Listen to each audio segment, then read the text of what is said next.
Antras, tai per daug pasirinkimų. Per daug pasirinkimų tai yra, kad nežino, kur akis turi eiti, kad tiesiog per daug pasirinkimo. Pavyzdžiui, pavyzdys būtų toksai. Pavyzdžiui, čia buhalterinės paslaugos. Ateinu į buhalterinės paslaugas ir man yra labai daug, kokias paslaugas teikiame. Ir pilna buhalterinė apskaita ir blum. Finansinės atskaitomybės vadovams, finansinė atskaitomybė vadovams pilna ir taip toliau.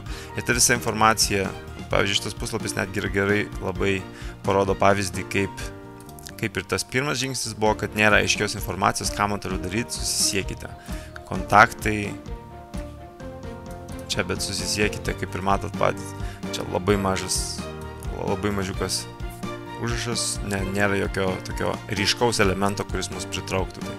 Ir pavyzdžiui, tiesiog vėlgi, tas per daug pasirinkimų, tai yra, kad akis tiesiog nežino, kur eiti, jos yra visur, jų reikalauja dėmesys, pavyzdžiui, kaip ir čia, jeigu nueičiau į patį pagrindinį puslapį, tai yra kiekvienas šitas bold, kaip sakoma, pastorintas tekstas reikalauja mano dėmesio ir taip pat visi šitie reikalauja taip pat dėmesio ir tiesiog per daug pasirinkimo aš nežinau, ką man daryti čia. Ir akis tiesiog pasimeta.